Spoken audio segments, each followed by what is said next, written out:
വേണ്ടി RDPയുടെ തൊലി ഇരിക്കുകയാണ് ഉത്തമ. സഹിക്കല്ലാതെ എന്ത് ചെയ്യാം. അവര് ജയിച്ച പാതി മീശ എടുക്കാന്ന് പറഞ്ഞത് കോട്ടപ്പള്ളിയല്ലേ? അതെ, ഇങ്ങനെ ഒരു വിധി എഴുത്തുണ്ടാവുമെന്ന് സ്വപ്നത്തിൽ പോലും വിചാരിച്ചല്ലോ. എന്താ ഉത്തമ ജനങ്ങൾ നമ്മളോട് ഇങ്ങനെ പെരുമാറിയത്? അതേ, ഒരു പാർട്ടിയിലും പെടാത്ത നിഷ്പക്ഷമതികളായ കുറെ ജനങ്ങളുണ്ടല്ലോ, ആ തെണ്ടികളായി ഇത്തവണ നമ്മളെ പറ്റിച്ചത്. നമ്മുടെ ഗവൺമെന്റ് എന്തൊക്കെ ജനങ്ങൾക്ക് കൊടുത്തു? കൂടുതലും വാഗ്ദാനങ്ങളാ കൊടുത്തത്. ഉത്തമ, നമ്മുടെ പാർട്ടിയെ നമ്മൾ തന്നെ വിമർശിക്കരുത്, അതും ഇന്നത്തെ ചുറ്റുപാട്. ഞാൻ ആലോചിച്ചപ്പോ ഒരു കാര്യം തോന്നിപ്പോവാണ്. എന്തേ? ജനങ്ങൾ സമ്പൂർണ്ണ സാക്ഷരത നേടിയതാണ് നമുക്കടിയായത്.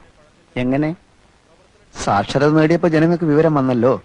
അതുകൊണ്ടാണോ ഇത്തവണ അവർ നമുക്ക് വോട്ട് ചെയ്യാത്തത് എന്നാണ് എന്റെ സംശയം. അത് ശരിയാ, ജനങ്ങൾക്ക് നല്ല ബുദ്ധി വന്നാ പിന്നെ അവരെല്ലാ പാർട്ടിക്കാരെയും കല്ലെറിഞ്ഞ് കൊല്ലാനിടയുണ്ട്.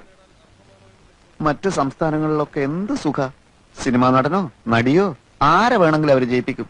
കാരണം അവിടെ സാക്ഷരതയില്ല, വീരാരാധന മാത്രമല്ലേ ഉള്ളൂ. അതൊക്കെ പോട്ടെ, ചില്ലറ വല്ലതുണ്ടോ പരിപ്പുടയ്ക്കും ചായക്കും? എല്ലാം തീർന്നില്ലേ? തെരഞ്ഞെടുപ്പ് കഴിഞ്ഞ പിന്നെ വീട്ടിൽ കയറിയിട്ടില്ലല്ലോ, പിന്നെ ഇവിടുന്ന കാശ്.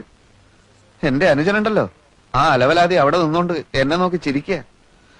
എങ്ങനെ ഞാൻ അവനെ ഫേസ് ചെയ്യും? വീട്ടിൽ പോവാതിരുന്ന വിശന്ന് ചാവുകയും ചെയ്യും. എന്നായാലും ഫേസ് ചെയ്തല്ലേ പറ്റൂ കോട്ടപ്പള്ളി. അതെ, തെരഞ്ഞെടുപ്പിൽ എന്തായാലും ജയിക്കുമെന്ന് വിചാരിച്ച് ഞാൻ പല വെല്ലുവിളികളും നടത്തിയതാ. ആകെ അബദ്ധമായി.